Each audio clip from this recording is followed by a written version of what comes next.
kebanyakan orang Kristen berpikir bahwa kebenaran itu urusan pribadi, urusan hati. Tapi kalau kebenaran dimasukkan hanya menjadi untuk kalangan sendiri, urusan dalam hati, maka kepemimpinan tidak bisa berjalan, karena kepemimpinan harus mempengaruhi orang lain. Jadi ada tanggung jawabnya.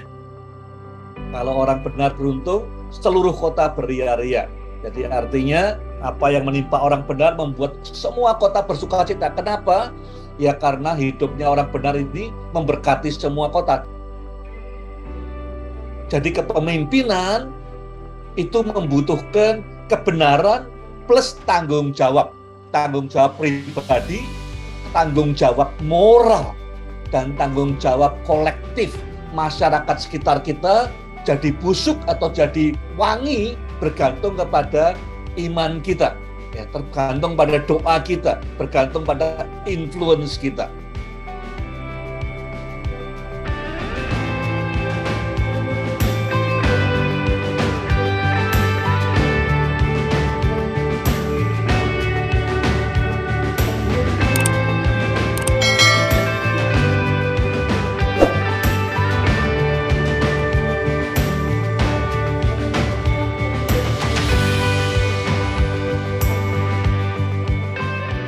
Saya beri judul, ini membahas tentang kepemimpinan yang ilahi. Kepemimpinan yang ilahi itu terdiri dari satu kebenaran. Kebenaran dalam bahasa Ibrani sadik, ya, atau sedek, dan tanggung jawab. Nah, kenapa ini penting? Karena kebanyakan orang Kristen berpikir bahwa kebenaran itu urusan pribadi, urusan hati. Tapi kalau kebenaran dimasukkan hanya menjadi untuk kalangan sendiri, urusan dalam hati, maka kepemimpinan tidak bisa berjalan, karena kepemimpinan harus mempengaruhi orang lain. Jadi ada tanggung jawabnya. Nah, di dalam 2 pasal ini ada 4 atau 5 topik besar. Ya. Topik pertama adalah tentang kuasa daripada mulut. Ya, pemimpin, mulut ini berkuasa. Jadi saya sering berkata bahwa tugas paling penting seorang pemimpin itu adalah mengambil keputusan. Tugas nomor 2 itu berkomunikasi lewat sebagian besar lewat mulutnya. Saya tidak akan bahas di pembahasan utama, saya hanya mau singgung 4 hal di sini tentang mulut. Ya. Dikatakan di pasal 10 ayat 11, ya kalau mulut pemimpin itu pemimpinnya benar, maka yang keluar dari mulutnya akan seperti mata air kehidupan.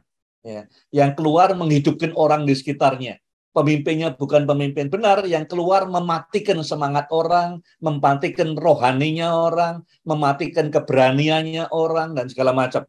Hal yang sama diungkapkan oleh Tuhan Yesus di Yohanes pasal 4. Ya.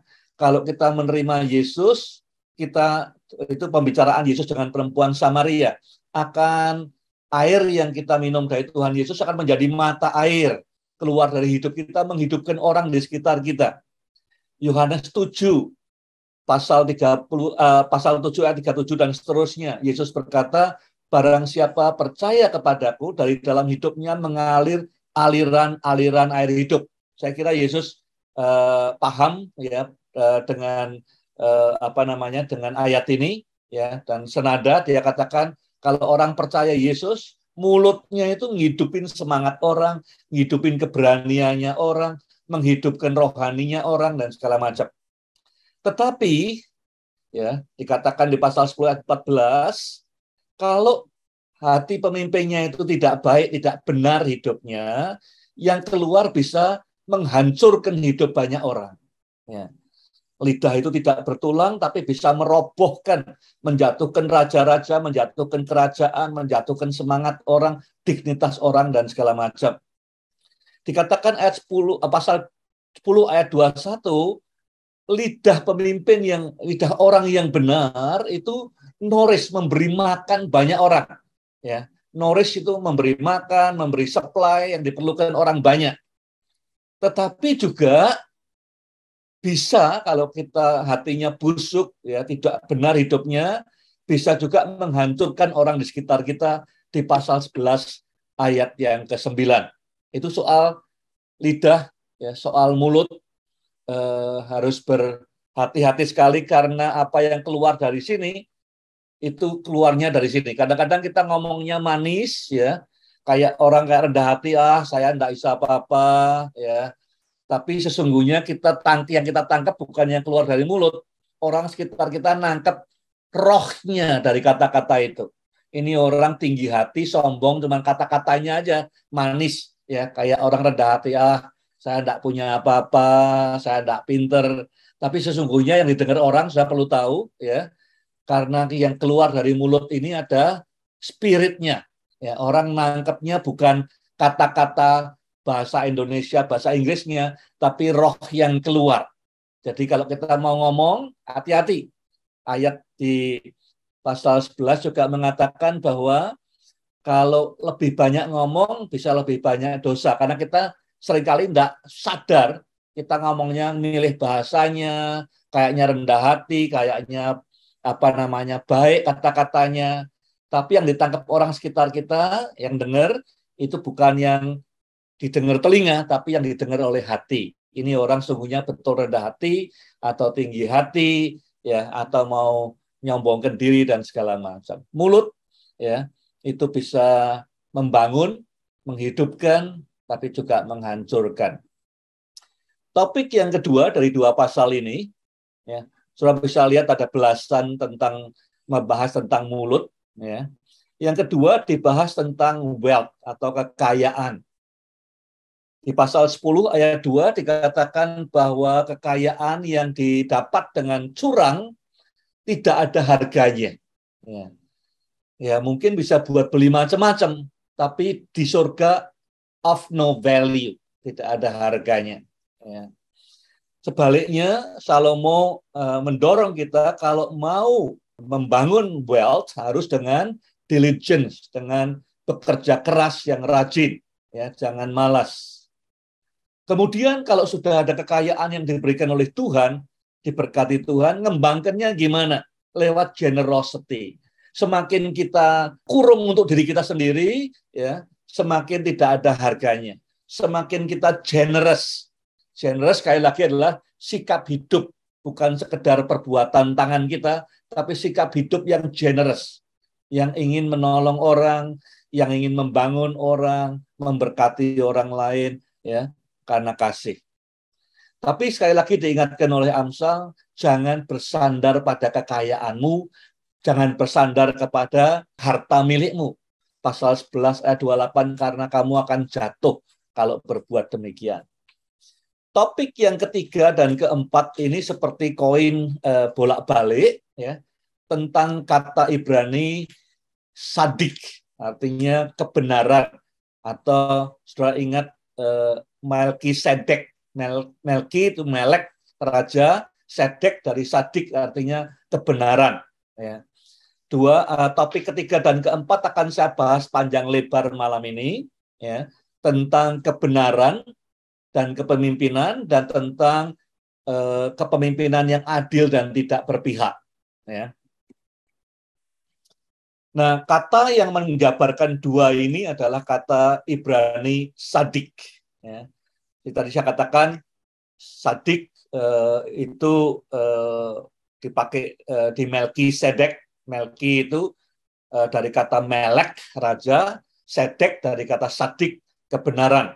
Itu orang pertama yang menerima perpuluhan dari Abraham. Terjemahannya dalam bahasa Indonesia dan bahasa Inggris, ya, righteous atau benar, ya, jujur, blameless, adil, fair, impartial, tidak berpihak. Dari dua pasal ini, di pasal 10 dan 11, kata sadik, righteous atau righteousness muncul sekitar 27 kali dari 60 ayat kira-kira. Jadi hampir setengahnya membahas tentang sadik, tentang benar, jujur, adil, dan tidak berpihak. Ya. Nah, ini beberapa janji apa yang disampaikan Amsal tidak bisa dianggap sebagai janji. Ya. Nah, saya percaya semua firman yang ditulis di Alkitab ini adalah ilham Roh Kudus. Ya. Ada yang merupakan janji umum atau common grace. Ya. Semua orang bisa dapat bagian seperti dijelaskan Paulus, hujan Tuhan berikan untuk orang berdosa, orang benar, ya, common grace. Tapi kalau ayat ini kemudian teriluminasi, ya, disoroti oleh Roh Kudus buat kita pribadi, maka itu bisa menjadi rema buat kehidupan kita. Jadi saya ingin ungkapkan promise artinya tersedia buat orang-orang yang sadik, orang yang benar, ini disediakan Tuhan. Apakah kemudian betul berlaku dalam kehidupan kita? Ya. Nah, kalau kita kerjakan, kita percaya Tuhan, ya, saya rasa dalam kasus umum akan berlaku dalam kehidupan kita. Janji untuk pemimpin yang sadik, yang benar, yang jujur, yang adil, dan tidak berpihak. Nomor 1, termuat di ada 3 ayat minimal. Pasal 10, ayat 3, ayat 6, pasal 11, ayat 31, bahwa orang benar tidak akan berkelaparan. Ya, tidak akan kelaparan. Jadi Tuhan menjanjikan orang benar ada providence. Ya, seperti yang dinyanyikan Daud di dalam Mazmur 23. Ya, dibawa ke rumput yang hijau. Pada umumnya ya, tidak akan kelaparan. Sekali tempo kadang-kadang Tuhan mencobai kita, menguji kita, bisa jadi. Tapi pada umumnya, orang yang hidupnya benar, orang yang hidupnya adil, jujur, tidak akan kelaparan, tidak akan mati kelaparan, gitu kira-kira. 2, apalagi yang dijanjikan untuk orang benar, legacy. Ya, dikatakan bahwa ingatan akan orang benar itu akan membuat sukacita. Ya. Jadi artinya generasi berikutnya kalau ingat orang-orang benar akan diberkati, orang akan bersukacita, akan terhibur, akan berkembang semangatnya. Yang dijanjikan legacy. Yang ketiga, hidup dalam segala kepenuhannya, excitement-nya. Dijanjikan bahwa orang benar seperti pohon kehidupan. Pohon kehidupan ini ditulis di Kejadian awal-awal, ya, pasal 3. Hidupnya seperti pohon kehidupan, bisa menjadi peteduhan, bisa memberi makan binatang yang lain, orang, dan segala macam. Di pasal 10, 16, 11, 19, dan 11 ayat 30. Yang keempat, ada the full assurance, jaminan penuh akan pengharapan masa depan. Keinginan hati orang benar akan diluluskan Tuhan. Ya. 10 ayat 24, 28, 11 ayat 23. Kemudian juga dijanjikan kepada orang yang hidupnya, pemimpin yang hidupnya benar, yang hidupnya adil, tidak berpihak, dijanjikan kekuatan dan ketahanan, akan berdiri teguh. Dikatakan orang-orang fasik akan roboh, ya, tetapi orang yang benar akan berdiri teguh, tidak akan roboh. Pasal 10 ayat 25, 29, dan 30. Yang nomor 6, dikatakan orang yang hidupnya benar, pemimpin yang hidupnya benar, akan dibebaskan Tuhan, akan diloloskan Tuhan dari maut, dari kesulitan. Menghadapi kesulitan, dilepaskan. Ya. Seperti Mazmur pasal 90, 91. Kemudian di yang nomor 7, akan berdampak kepada komunitas. Dikatakan kalau orang benar itu beruntung, seluruh kota akan beria-ria. Ya. Kalau orang benar beruntung, seluruh kota beria-ria. Jadi artinya apa yang menimpa orang benar membuat semua kota bersukacita. Kenapa? Ya karena hidupnya orang benar ini memberkati semua kota. Dia diberkati, semua kota senang semua. 7 hal yang dikaitkan oleh Roh Kudus, oleh Salomo dengan orang yang benar, yang adil, sadik, ya, pemimpin yang ilahi. 7 hal ini. Nah, topik berikutnya saya mau bahas tentang righteousness atau kebenaran yang terisolasi. Jadi seringkali dalam kekristenan, kalau kita bicara soal kebenaran, seringkali kita terapkan kebenaran itu adalah di hati saya. Itu kehidupan saya pribadi. Ya, terisolasi. Orang sekitar saya tidak bisa merasakan kebenaran. Nah, saya ingin sampaikan ini konsep yang keliru, ya, karena kekristenan itu datangnya seringkali ke Indonesia dari Barat yang sangat individualistis, maka seringkali penafsiran teologinya individualistis. Kebenaran itu hanya untuk saya pribadi, yang penting saya dengan Tuhan. Ini saya pelajari saya mau berbagi tentang cerita tentang Nuh. Karena kenapa Nuh? Karena di seluruh Alkitab, satu-satunya orang yang disebut sadik hanya Nuh.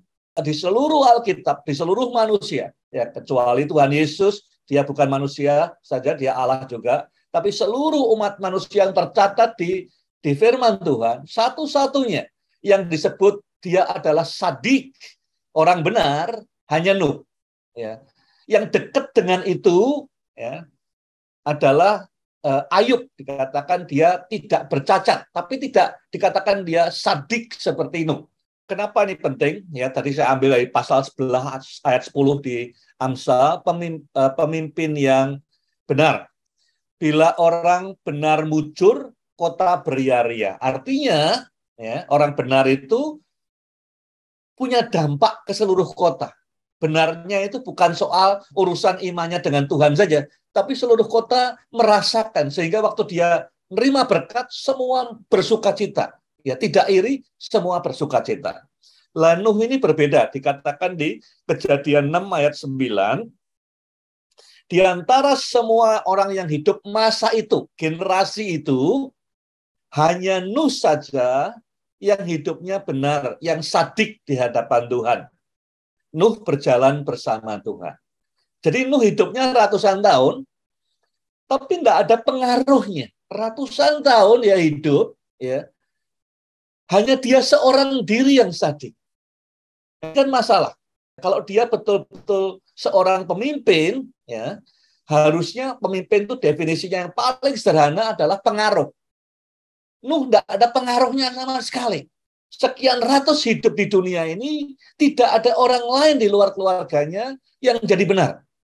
Ya. Jadi definisinya menurut saya, Nuh memang orang benar, tapi dia bukan pemimpin. He's not a leader. Ya. Karena pemimpin itu berpengaruh.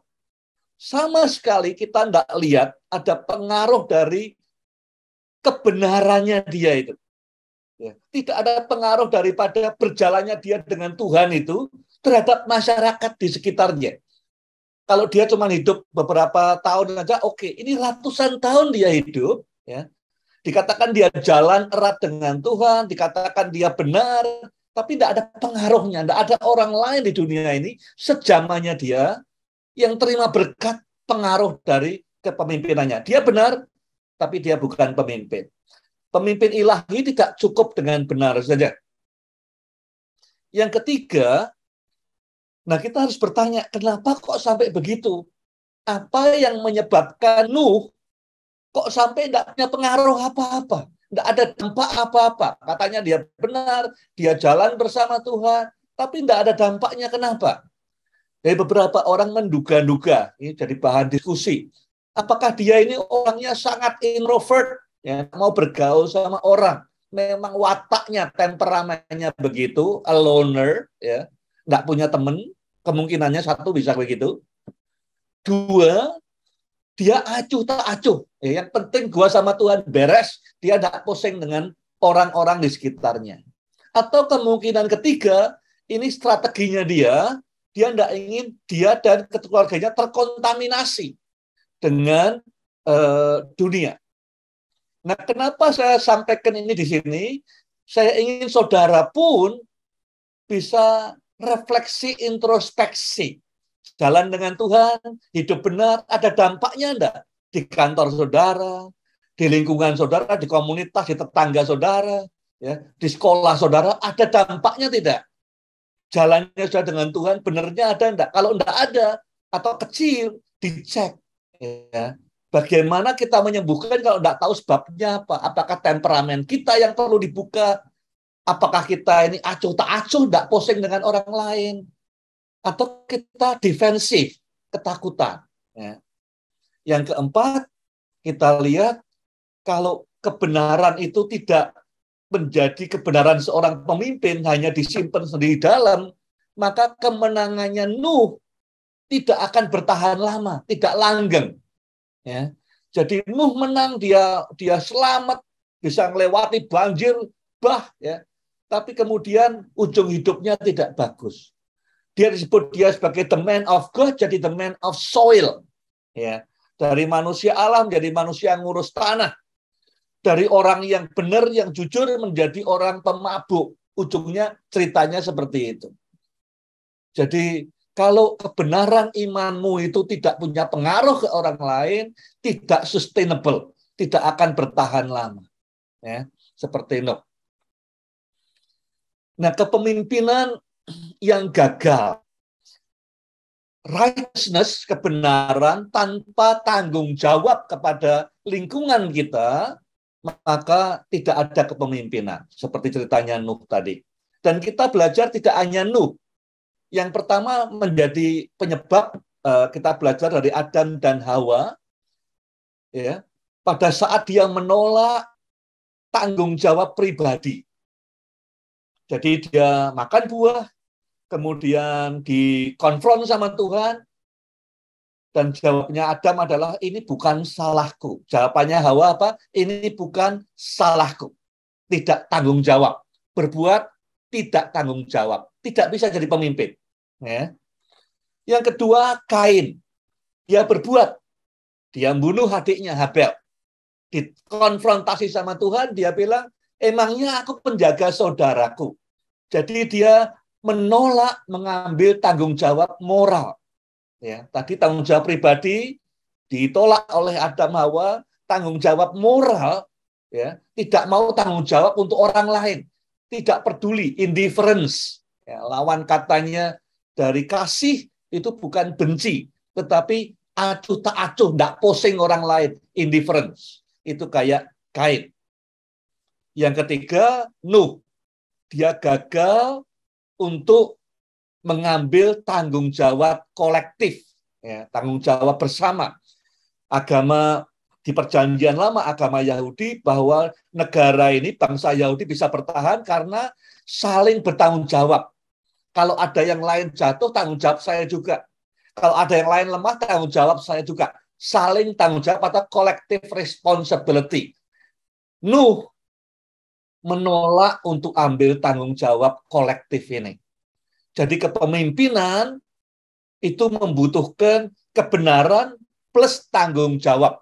Tanggung jawab pribadi, tanggung jawab moral, dan tanggung jawab kolektif. Masyarakat sekitar kita jadi busuk atau jadi wangi bergantung kepada iman kita. Ya, tergantung pada doa kita, bergantung pada influence kita.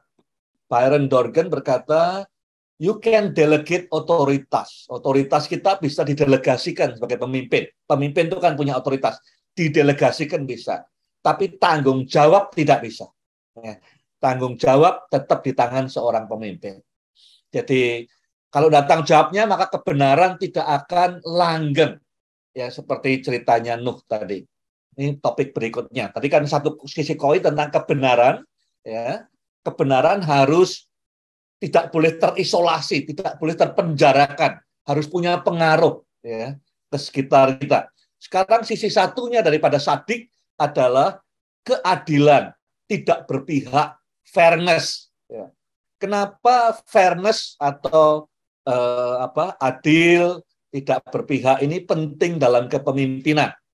Satu, karena kalau kita bersikap adil, tidak berpihak, entah di gereja, di pelayanan, di keluarga, ya, atau di kantor, di perusahaan, akan menciptakan lingkungan kerja yang positif dan produktif. Ini sudah diteliti. Ya. Kalau pemimpinnya itu tidak berpihak, tidak pilih kasih, ya, bertindak adil, fair, maka akan muncul budaya yang positif dan produktif. Nomor dua, kalau kita berlaku sebagai pemimpin, ya, entah di tim pelayanan, entah di keluarga, entah di kantor, berlaku tidak berpihak, tidak anak emasan, ya, tidak pilih kasih, adil, ya, maka membuat orang-orang semua yang di bawah kepemimpinan kita merasa dihargai, merasa aman. Ya. Sebaliknya, kalau tidak ada itu, maka mereka akan merasa kurang dihargai dan tidak secure. Nomor tiga, kalau kita pemimpin berlaku fair, adil, akan menciptakan, mendorong terciptanya keharmonisan atau kesatuan hati. Ya. Semua serba terbuka. Yang keempat, kalau pemimpin adil, tidak pilih kasih, fair, maka dia akan mendorong adanya budaya yang saling menghormati, mendorong orang untuk bertanggung jawab, tidak lempar tarik kambing hitam, mendorong orang untuk mengambil inisiatif ya kepemimpinan, dan mendorong orang untuk saling percaya, trust. Dan keempat hal ini adalah pilar-pilar dari sebuah komunitas atau organisasi yang sehat. Ya. Satu, saling menghormati. Dua, orang ambil tanggung jawab. Tiga, orang ambil inisiatif kepemimpinan. Dan keempat, saling percaya. Itu 4 pilar organisasi atau komunitas yang sehat. Terciptanya gimana? Kalau pemimpinnya itu sadik. Tidak hanya benar, tapi fair, adil, tidak anak emaskan, tidak pilih kasih. Nah, bagaimana kita menjadi pemimpin yang tidak berpihak, yang adil? Ya. Satu, ya, sebagai pemimpin, fokus membuat keputusan, mengambil keputusan yang terbaik untuk kepentingan semua orang, bukan hanya segelintir orang. Nah, beberapa orang saya tahu, entah karena dia dibesarkan dalam kondisi tertentu, cenderung saya punya family juga yang kalau ada keluarganya ada masalah, familinya salah benar dibela dulu. Ya, nah itu di luar atau tidak dibenarkan sesuai firman Tuhan. Salah ya salah, benar ya benar. Ambil keputusan untuk kepentingan semua orang, bukan hanya segelintir orang. Itu kunci nomor 1. Yang kedua, ya, fokus kepada berbuat apa yang benar. Putuskan apa yang benar, bukan apa yang menyenangkan orang banyak. Bukan apa yang sudah disukai oleh orang banyak, bukan. Yang benar. Ya. Nomor 3, perlakukan setiap orang itu berbeda. Yang namanya adil itu bukan berarti semua orang diperlakukan, misalnya semua dapat 500.000 semua. Belum tentu adil. Orang yang miliarder dengan orang miskin dapat jumlah yang sama, apa itu adil? Ya. Tapi perlakukan setiap orang berbeda berdasarkan kebutuhannya. Yang penting yang namanya adil itu tiap orang diberi akses yang sama sesuai kebutuhannya. Ya. Diberi akses untuk dapat memenuhkan kebutuhannya. Kebutuhan orang beda-beda. Ya. Jadi semua orang sama pentingnya, kebutuhan orang sama pentingnya, kebutuhannya beda-beda. Jadi pemimpin yang adil, semua diberi akses untuk bisa mendapatkan apa yang mereka butuhkan. Ya. Keempat, ikuti proses yang sudah pengambilan keputusan yang sudah disepakati. Ya. Jangan kemudian seringkali tiba-tiba berubah pikiran hanya karena usulan segelintir orang. 1-2 orang kemudian datang, mengusulkan berubah prosesnya. Ya. Jangan sampai seperti itu. Semua proses yang sudah disepakati kerjakan. Ya. Jangan hanya karena 1-2 orang yang dekat saudara yang ngomongnya paling keras merubah semua proses ini. Yang kelima, dengar baik-baik. Ya. Mendengarkan baik-baik sehingga sudah bisa membedakan mana yang data, kenyataan, dan mana khayalan. Ya. Atau rekaan orang yang tidak ada buktinya. Nomor 6, saudara harus membangun dalam dirimu sendiri, ya, aktifkan radar hidupmu, sadar bahwa saudara punya potensi untuk berlaku diskriminasi atau tidak jujur dalam keputusan kita. Jadi kita harus aware, kita bukan di atas orang lain, kita sama dengan orang lain, kita bisa ngambil keputusan ya atau bertindak sesuatu yang diskriminasi, yang tidak adil, ya, yang tidak fair.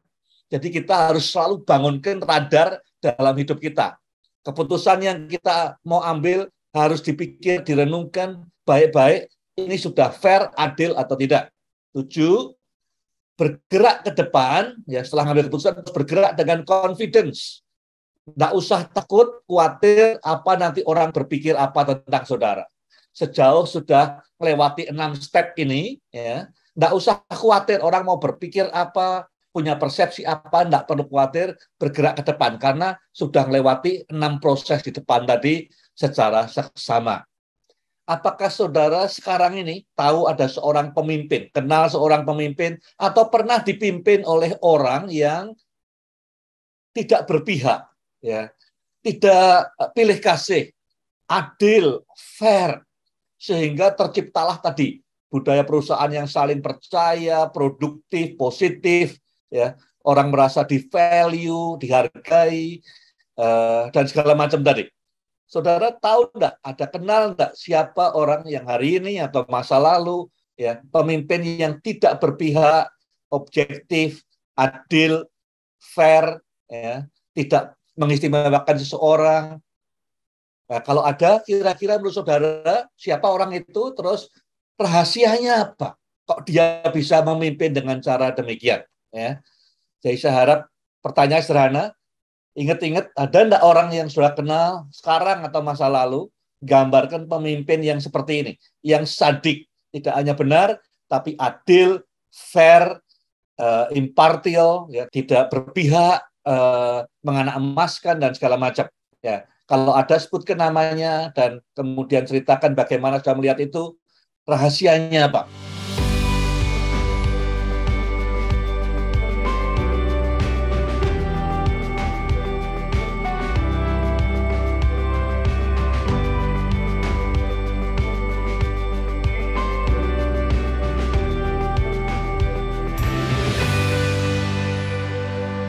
Topik yang terakhir yang saya mau soroti adalah bagaimana menjadi seorang pemimpin yang secure.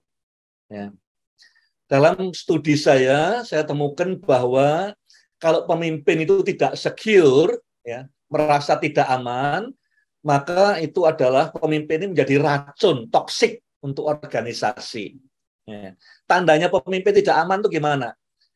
Dia merasa disaingi oleh orang yang mampu. Ya, kalau ada orang punya potensi ditutup jalannya, ya, dipangkas, dipotong dan segala macam. Ya. Jadi ini pemimpin yang tidak secure. Pemimpin yang secure dia akan mengelilingi dirinya dengan orang-orang yang lebih pinter, yang lebih punya kapasitas daripada dia. Ya, sehingga dampaknya buat organisasi akan lebih besar. Sedangkan pemimpin yang tidak secure, dia akan hire orang yang tidak sepinter dia, sehingga semua bergantung pada pemimpin ini. Nah, di pasal 11 ayat 14 ada satu ayat penting yang bunyinya, jikalau penasehat banyak, maka kemenangan akan ada atau keselamatan akan ada. Jadi pemimpin yang secure, dia akan kumpulkan penasehat-penasehat yang hebat di sekitarnya untuk menolong makin improve keputusan yang dia ambil. Ya, kalau pemimpinnya tidak secure, dia tidak mau ambil penasehat, semua dia putuskan sendiri. Ya, dia tidak mau minta pendapat orang lain, tidak mau minta feedback, tidak mau minta input, tidak mau minta insight, ya, atau minta input insight daripada orang yang biasa muji-muji dia. Ya, tidak apa namanya dibuka lebar untuk semua orang yang tak tajam pandangannya, insight-nya. Oke. Bagaimana menjadi pemimpin yang secure? Nah, pemimpin yang tidak secure, saya ingin kembalikan dulu awalnya. Penyebabnya apa? Dalam studi saya temukan bahwa biasanya kalau anak kecil umur 0 sampai sekira mungkin 6 tahun, 7 tahun, tidak pernah mengalami kasih yang tanpa kondisi. Ya. Jadi kasih dari orang tuanya itu semua bersyarat. Kalau sampai si anak ini berkata, tiap malam dia ngelamun, dia mikir kalau saja aku secantik kakakku, mungkin orang tuaku akan sayang pada aku. Saya ketemu juga anak yang berpikir, kalau saja aku sepandai adikku, mungkin aku lebih diperhatikan orang tuaku.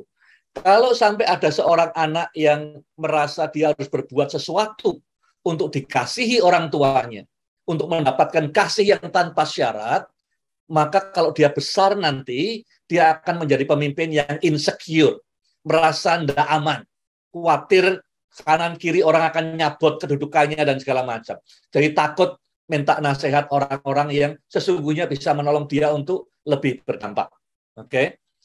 Penyebabnya bisa macam-macam, ini salah satu di antaranya yang paling penting. Oke. Kalau ada pemimpin yang secure, akibatnya apa?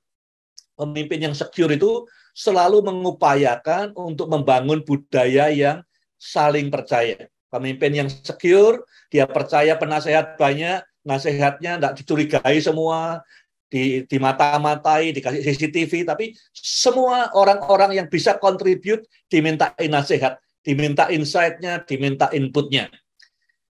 Apa yang dia buat ini, anak buahnya kalau lihat yang dia pimpin, ini pemimpinnya bisa mempercayai banyak orang yang betul-betul tulus dan punya kapasitas, maka muncul budaya saling percaya. Di keluarga, di perusahaan, di gereja, di pelayanan, kalau tidak ada budaya saling percaya, tidak mungkin ada kesatuan hati. Ya. Jadi pemimpin yang secure penting. Kalau pemimpinnya tidak secure, dia supaya tetap berkuasa diadu domba orang di bawahnya. Ya. Nomor 2, pemimpin yang secure itu selalu mengupayakan memaksimalkan kecerdasan kolektif. Ya. Jadi kita sadar bahwa kemampuan otak saya terbatas. Kalau ada otak-otak lain yang bagus sekitar saya, kenapa tidak dimanfaatkan? Sehingga yang mecahkan masalah ini, yang mau jadi berkat buat Indonesia, yang mau berdampak buat masyarakat di kota saya, bukan hanya otak saya, tapi kolektif brain, kecerdasan kolektif jadiin satu. Jadi dampaknya akan lebih luar biasa. Jadi pemimpin yang secure itu mengupayakan memaksimalkan kolektif, kecerdasan kolektif. Ya. Yang ketiga itu artinya kolaborasi. Tadi yang pertama itu adalah empowerment. Pemimpin yang secure selalu empower orang, selalu mengusulkan kolaborasi. Yang ketiga, dia punya awareness yang kuat tentang keterbatasan dirinya. Ini soal kerendahan hati. Ya. Kita tahu kita harus bangun awareness keterbatasan saya. Saya tidak bisa lihat muka saya sendiri, saya punya keterbatasan ini, keterbatasan itu, maka saya butuh orang lain. Ya. Secara konsisten, dengan kita minta banyak penasehat di sekitar kita, kita nunjukkan pada orang yang kita pimpin, saya sadar kemampuan saya terbatas. Saya butuh orang lain, pikirannya orang lain, hatinya orang lain, pendapatnya orang lain, saya butuhkan. Ya. Saya biasakan sejak sekian puluh tahun yang lalu, sebelum ada dokumen yang keluar dengan nama saya, selalu saya minta insight orang, pendapat orang, selalu pikirannya orang, karena apa? Saya tahu, saya hanya tahu apa yang saya tahu. Saya tidak tahu apa yang tidak saya tahu. Orang lain tahu apa yang mungkin tidak saya tahu. Ya, saya bisa belajar pasti dari orang lain, karena pasti ada semua orang lain punya sesuatu yang saya tidak punya. Ya, itu sebabnya perlu penasehat banyak. Nomor 4, pemimpin yang secure itu memperlakukan orang lain dengan dignitas, dengan hormat. Ya. Nah, banyak orang ngangkat penasehat ini, penasehat itu, tapi tidak didengerin, cuman untuk pajangan. Tapi yang dikatakan oleh Amsal ini adalah betul-betul penasehat yang efektif yang kita dengarkan. Ya. Jadi orang yang kita pimpin melihat bahwa pemimpin kita ini masang telinga betul-betul untuk nasihat orang. Ya. Jadi dia perlakukan semua orang, tidak harus semua orang yang IQ-nya tinggi, tapi penasehat adalah orang yang punya insight, bukan hanya intelligence, tapi insight, wisdom, ya, dan hati yang dekat dengan Tuhan. Jadi keterampilan yang dia tunjukkan adalah active listening, mendengarkan dengan aktif. Yang kelima, pemimpin yang secure itu mengambil the best possible decision, keputusan yang terbaik untuk semua. Jadi yang diamati oleh anak buahnya apa? Tidak sembarangan, tidak impulsif, tapi semua keputusan sudah lewat proses, semua informasi sudah didengarkan, dipelajari, baru ambil keputusan. Bukan asal-asalan ambil keputusan. Orang di bawahnya merasa aman karena ini pemimpinnya dengarkan semua suara penasehat-penasehatnya, orang yang takut akan Tuhan, baru ngambil keputusan. Ya, beri rasa aman. Jadi informed decision itu penting sekali. Tugas seorang pemimpin ngambil keputusan, dan bagaimana keputusan diambil itu memberi rasa aman kepada orang yang dipimpinnya, assurance buat orang yang dipimpinnya. Nomor 6, dengan cara kita ini dengarkan nasihat orang, nggak semua nasihat harus diaplikasikan, tapi ditimbang. Ya. Jadi dengan proses yang kita biasakan, penasehat banyak, maka tiap hari pemimpin menunjukkan bahwa dia ini pembelajar yang baik. He is a learner, pembelajar yang baik, karena dia makin hari discerningnya makin baik. Ada mungkin 10 penasehat, 50 orang mentor, atau 7 orang penasehat, ya didengarkan semua, kemudian dia harus discern, karena dia yang bertanggung jawab untuk keputusan itu, bukan penasehatnya. Ya, maka dengan dia dengarkan nasihat banyak orang, dia melatih dirinya, meningkatkan dirinya terus untuk menjadi discerner yang baik, yang mempertimbangkan pendapat orang semua, ngambil keputusan dengan yang terbaik. Jadi dia seorang pembelajar. Yang terakhir, ya, seorang pemimpin yang secure itu mengundang orang untuk engage lebih, ya. Tidak hanya dipajang namanya sebagai penasehat, tapi di-engage, minta pendapatnya orang, minta sarannya orang, minta insight-nya orang, ya, minta apa yang Tuhan sampaikan lewat orang lain, dan segala macam. Dengan cara mengundang semua orang untuk berbicara, dia undang orang untuk merasa memiliki. Keputusannya bukan hanya satu orang yang memutuskan, tapi input dari banyak penasehat. Dengan orang diundang untuk terlibat, orang merasa memiliki. Dan semua kalau orang merasa memiliki, maka keberhasilan organisasi akan langgeng. Ya. Dalam dunia pembangunan, ya, kalau orang yang memanfaatkan hasil pembangunan merasa memiliki, maka biasanya hasil pembangunannya akan langgeng. Jadi undangan Salomo yang terakhir, jadi pemimpin yang secure. Kalau saudara misalnya sekarang mendapati pemimpinmu atau dirimu sendiri tidak secure, datang ke Tuhan, ke saya, bagaimana kita bisa melepaskan insecurity dan menjadi pemimpin yang secure. Ada 7 hal ini yang didemonstrasikan pemimpin yang secure, yang bisa menolong banyak orang di sekitarnya menjadi pemimpin-pemimpin yang hebat juga. Ya. Jadi kalau pemimpin tidak secure, ya, khawatir terus kalau kehilangan ini, kalau kehilangan jabatan, kalau orang tidak hormat sama dia dan segala macam, itu insecure, itu toxic buat organisasi. Tapi Tuhan ada jawabannya. Ya. Kalau saudara merasa ada toxic dalam hidup saudara, datang pada Tuhan karena Tuhan ada jawabannya. Kita semua perlu jadi pemimpin secure karena Tuhan memberi kita unconditional love.